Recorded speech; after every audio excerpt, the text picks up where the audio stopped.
अस्सलाम वालेकुम, मैं शफीक एक नई वीडियो के साथ हाज़िर हूँ। आज की वीडियो का टॉपिक है कि जब हम फॉल सीलिंग करने जा रहे हैं घर की, तो उसकी क्लियर हाइट कितनी होनी चाहिए फॉल सीलिंग की, या दूसरे लफ्ज़ों में ये कह लें कि जब हम घर बना रहे होते हैं तो उसमें जब हम स्लैब पोर करते हैं या जो छत डालते हैं उसकी हाइट कितनी होनी चाहिए। जैसे पहले वक्तों में ये होता था कि हाइट ज़्यादा होती थी, मिनिमम 12 फीट पे हाइट होती थी। उसकी रीज़न ये होती थी कि वेंटिलेशन के लिए रोशनदान रखे जाते थे टॉप पे, और एसीज़ वगैरह का इतना ट्रेंड नहीं होता था। आजकल चूँकि एसीज़ लगते हैं, फॉल सीलिंग होती है, तो इसलिए अब बहुत ज़्यादा हाइट की ज़रूरत नहीं होती। अगर बहुत ज़्यादा हाइट रखेंगे, जैसे सपोज़ 12 फीट पे ही हाइट रखते हैं, तो उसमें क्या है, एक तो कंस्ट्रक्शन कॉस्ट ज़्यादा आती है, दूसरा कूलिंग पे भी इफ़ेक्ट आता है। और फिर मिनिमम कितनी होनी चाहिए? मिनिमम आइडियल जो है, आजकल जो ट्रेंड चल रहा है, उसमें ये कि स्लैब की जो हाइट है वो 10.5 फीट तक होती है। जो छत डालते हैं हम, 10.5 फीट तक उसकी हाइट होती है।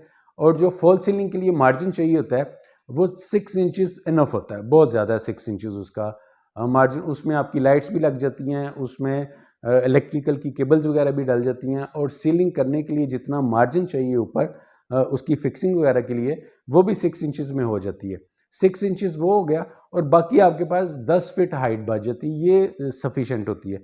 इसमें जब एसी लगता है तो एसी में कूलिंग भी बेहतर रिजल्ट देती है। अगर ज़्यादा हाइट होगी, सपोज 6 इंचेस से भी अच्छा खासा फ़र्क पड़ता है। एक तो कॉस्ट में भी फ़र्क पड़ता है और कूलिंग में भी फ़र्क पड़ता है। कूलिंग आपको पता है कि एसी लगता है, तो अगर तो आपने कमरे में बहुत ज़्यादा फर्नीचर रखना है या बाकी चीज़ें रखी हुई हैं, उससे भी कूलिंग में फ़र्क पड़ता है। तो इसलिए हम सीलिंग हाइट की बात करें तो आइडियल यही है कि उसे हम 10.5 फीट तक छत डालें।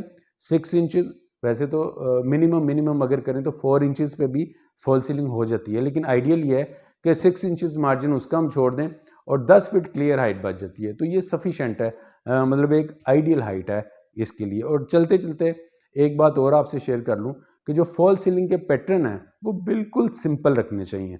जितना सिंपल रखेंगे उतना ही आपका कमरे का साइज़ बेहतर नज़र आएगा।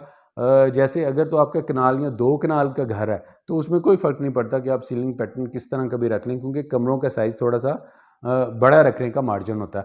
और अगर 1 कनाल से कम का घर है तो उसमें कोशिश करें कि सीलिंग पैटर्न बिल्कुल सिंपल रखें, ताकि जो कमरा जो रूम है वो थोड़ा सा खिला नज़र आए और थोड़ा सा वो बड़ा नज़र आए।